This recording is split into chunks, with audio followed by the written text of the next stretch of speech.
Bonjour Othman, j'espère que tu vas bien.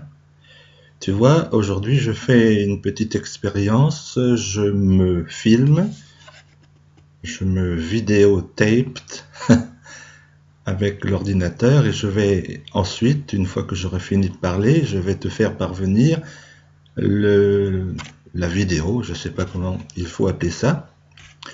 Je reviens, je reviens à l'instant de Gourin où j'ai posté 4 enveloppes pour ma famille, pour souhaiter les vœux du Nouvel An à ma famille aux États-Unis.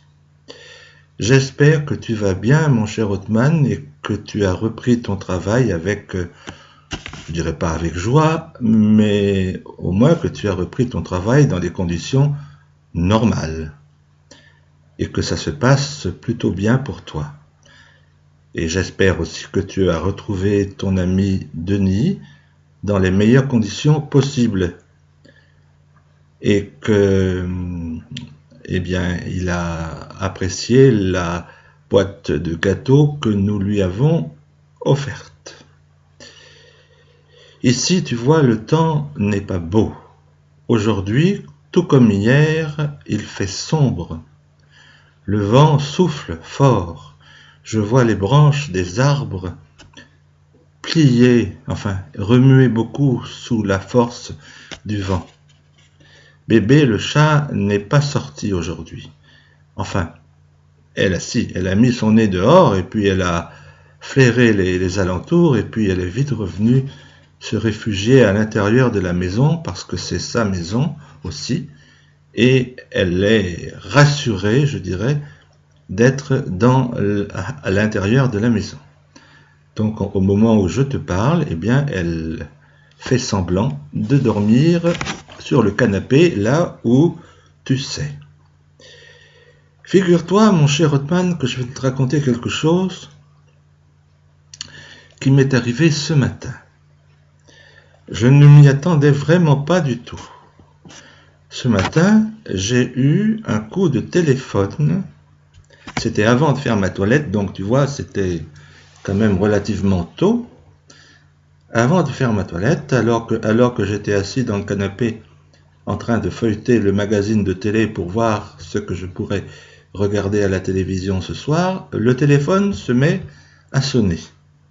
Bon, soit, je me dis qui ça peut bien être. Je ne voyais pas qui pouvait m'appeler à une heure comme ça.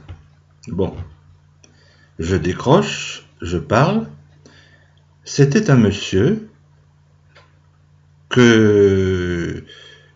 me parlait de façon très amicale et il a fini par me dire que nous nous étions, je dirais pas rencontrés puisque je ne l'ai jamais vu, mais que nous nous étions contactés. Voilà, c'est ça. Que nous nous étions contactés il y a plusieurs années en arrière et qu'il avait gardé mon adresse et mon numéro de téléphone dans la réserve de ses mails. C'est un monsieur qui habitait à l'époque à Lille, dans la région nord de la France, comme tu le sais. Il habitait Lille et il m'a dit comment il s'appelait, mais j'avais totalement oublié. Je ne me rappelais plus et je ne me rappelle plus du tout, mais alors plus du tout de l'existence, je dirais, et à plus forte raison, je ne me rappelais plus du nom de ce monsieur. Il s'est rappelé à mon bon souvenir et il m'a dit qu'on s'était contacté sur Internet. Alors on est resté parler, enfin lui a parlé, moi j'ai répondu poliment, et au téléphone pendant, je sais pas, 20 minutes à peu près. Et on a discuté de tout, il m'a dit qu'il était à la retraite, qu'il avait le même âge que moi, et que par le passé, c'est-à-dire depuis l'année dernière, il était, comment on appelle ce métier, percepteur des impôts. Tu te rends compte? Moi je ne savais pas, j'avais complètement oublié, mais alors ce qui s'appelle complètement. Bref, nous avons bavardé, et il était très amical, et moi je l'étais aussi. J'avais aucune raison d'être mal poli avec lui, j'avais aucune raison. Donc j'ai été poli et lui aussi. Et bon, il m'a dit qu'il m'enverrait des petits messages, des petits mails de temps à autre. Bon, soit.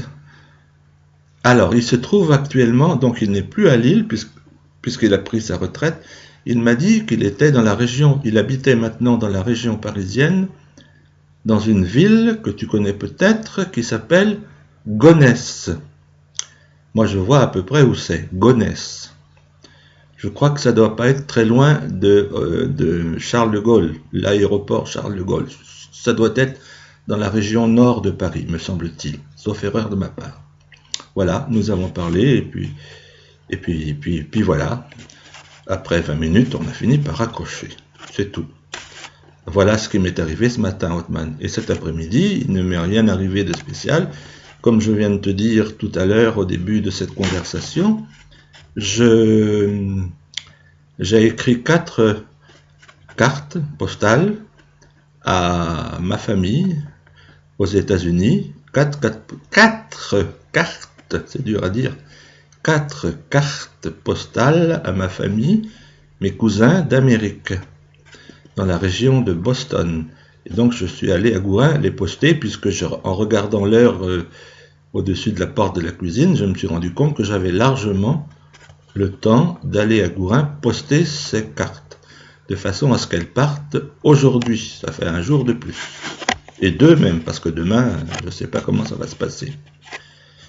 J'ai payé presque 5 €, exactement 4,80 €. C'est un peu cher, je sais, mais bon, c'est comme ça. Bon, mon cher Othman, à part ça, rien de spécial. Le temps est mauvais. Je te l'ai dit aussi, et voilà, je regrette beaucoup ton absence. J'étais content quand tu étais là, vraiment. Ça me faisait plaisir de te voir là, malgré nos petites remarques de l'un vers l'autre. Mais Othman, c'est mon ami, et Othman restera toujours mon ami, mon cher ami Othman du Maroc.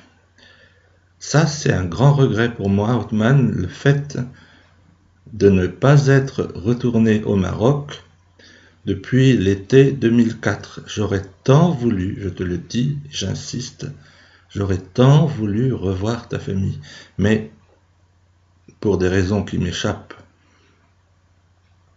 beaucoup, tu n'as pas souhaité que je retourne au Maroc, mais je ne t'en veux pas, tu sais, je ne t'en veux pas du tout. Bon, eh bien, quelle heure est-il? Il est 4h05. Je viens de lever la tête pour regarder la pendule qui se trouve en haut de la porte près du réfrigérateur. Voilà, eh bien, je crois que je vais m'arrêter maintenant. Hier, je suis allé au centre Leclerc acheter quelques nourritures et j'ai aussi acheté 1,5 douzaine d'huîtres, parce que celles que nous avions mangées l'autre soir, elles étaient délicieuses. Alors je me suis dit que j'allais me payer 1,5 douzaine, c'est-à-dire 12 et 6, 18.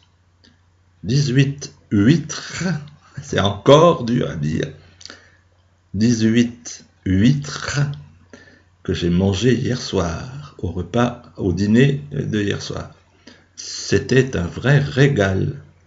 J'adore les huîtres. Et, Othman, je me suis aussi acheté, pour moi, un demi-litre de champagne. Ce sont des petites bouteilles qui ont la contenance de 1 demi-litre, et j'en ai acheté une. C'était exactement, et c'est pour ça que je l'ai acheté, c'était exactement la même marque de champagne que celle que nous avons bu le soir de Noël, toi et moi. Et là, je viens de voir mon petit chat bébé qui s'est levé, parce que bébé dormait dans le canapé, et là, il a dû entendre ma voix, et elle s'est levée. Elle est allée vers la porte, et je vais lui ouvrir. Elle a peut-être envie d'aller fourrer son nez dehors, pourtant, je sais que si elle met son nez dehors, elle ne restera pas longtemps. Non, je la vois du côté du four, là, je la vois qui revient. Mais bon, je vais quand même lui ouvrir parce que j'ai fini de te parler, Othman. Ça fait quand même un peu plus de 10 minutes que je te parle.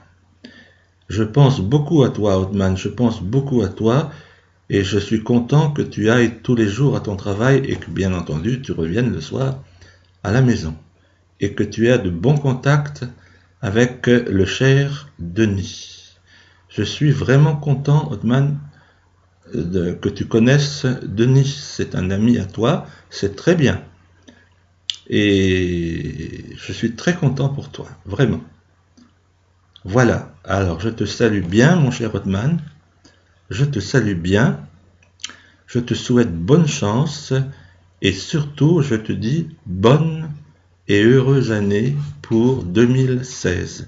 Et surtout, Othman, surtout, bonne santé. À toi et à ta famille du Maroc, à ta maman en particulier, et à tes frères et tes sœurs, et ta sœur, excuse-moi, à tes frères et ta sœur, la famille de tes frères et la famille de ta sœur. Que tout le monde se porte bien, ta maman surtout, qui pense bien à toi et toi qui penses bien à elle. Je te dis au revoir, mon cher Othman, et à très bientôt, Inch'Allah. Bonne et heureuse année, Othman. Bonne année pour l'année 2016 et bonne santé. Au revoir, Othman. Bonne année à toi.